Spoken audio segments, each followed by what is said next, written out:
President, secretary, children's വിങ്ങിന്റെ പുതിയ ഭാരവാഹികളെ, വേദിയിലും സദസ്സിലുമുള്ള പ്രിയപ്പെട്ടവർ, വളരെ സന്തോഷമുണ്ട്. കേരളത്തിൽ വന്ന എനിക്കിപ്പോൾ അർദ്ധരാത്രിയാണ്.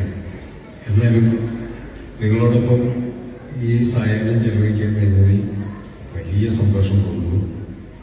ഇവിടെ വന്ന് ആദ്യം എൻ്റെ സിനിമയിലെ ഗാനങ്ങൾ അവതരിപ്പിച്ച കുട്ടികളെ അഭിനന്ദിക്കും. അതിമനോഹരമായി കുട്ടികൾ പാടി, ഒപ്പം അത് ക്രിയേറ്റ് ചെയ്ത കലാകാരന്മാരെയും, ഒപ്പം ഇവിടെ വീഡിയോ പ്രസന്റേഷൻ. ഞാൻ സത്യം പറയാം, എൻ്റെ സിനിമകളെ കുറിച്ച് ഇത്ര മനോഹരമായി എഡിറ്റ് ചെയ്തിട്ട് ഒരു വീഡിയോ പ്രസന്റേഷൻ ഞാൻ കണ്ടിട്ടില്ല. ഈ ചാനലിലൊക്കെ വരുന്നുണ്ട്, ഞാൻ പറഞ്ഞതല്ല, അത് നന്നായി അത് എഡിറ്റ് ചെയ്തിട്ടുണ്ട്. അവരെ ഞാൻ അഭിനന്ദിക്കുന്നു.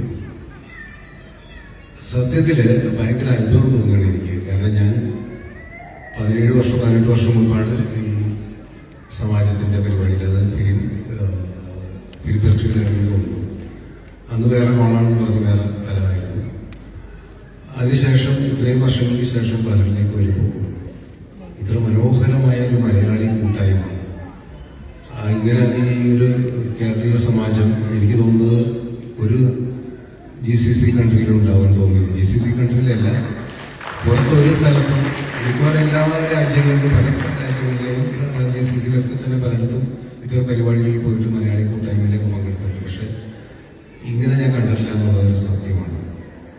അതിന് വലിയ സന്തോഷം തോന്നുന്നു. പക്ഷേ ബഹ്റൈൻ എന്ന് പറയുന്ന ഈ സ്ഥലത്തിന്റെ ഒരു പ്രത്യേകത കൂടിയായിരിക്കും. കാരണം നിങ്ങളെല്ലാവരും അങ്ങോട്ടും ഇങ്ങോട്ടും എപ്പോഴും കാണുകയും പരസ്പരം ആശയവിനിമയം നടത്തുന്ന ഒരു രീതിയുണ്ട്.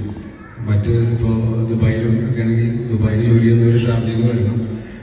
അങ്ങനെ ജോലിയും അവരുടെ ജീവിതവും അതിനിടയിൽ ഒരു തുരുത്തുകളും അതിന് ഒരു മിനിമം എനിക്ക് തോന്നുന്നത് എല്ലാവർക്കും അറിയാവുന്നവർ UAE-ലൊക്കെ ഒരു 10, 100, 200 മലയാളി ക്ലബ്ബുകളുണ്ടാവും. അപ്പോൾ പരസ്പരം അവർക്കൊന്നും അങ്ങോട്ടും ഇങ്ങോട്ടും ഒരു കണക്ഷനും ഉണ്ടാവില്ല.